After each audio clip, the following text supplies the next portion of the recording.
Hello everyone, আসসালামু আলাইকুম। চলে আসছি খিচুড়ি ডিম খাইতে। তো আজ যে ডিম ভিতরে ছিল সেটা দেখাইলাম আপনাদের। এখানে স্পেশালিস্ট হচ্ছে মোট কথাই হচ্ছে বেগুনের ভর্তা। বেগুনের ভর্তাটা এত ভালো লাগে যে বলার মতো না। এটা বেগুনের ভর্তার কারণে আমি বারবার এই আসি খাইতে আর কি। যাই হোক, সাথে ডিমটাও অনেক সুন্দর ছিল। আরেকটা ভর্তা দিয়েছিল, রসুন ভর্তা।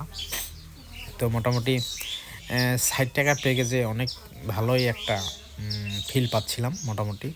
তো খিচুড়ি পাশাপাশি ডিম আর বেগুন ভর্তা আমি প্রতিবারে জয়বারে যাই, প্রত্যেকবারে 2বার থেকে 3বার নিই আমি। হ্যাঁ, তো কি বলার আর, অনেক টেস্টি ছিল। আর আপনারা জানেন হয়তো বা যে আমি এরকমই আমার পেজে বা প্রোফাইলে ভিডিও ছাড়ি, খাওয়া দাওয়ার ভিডিও।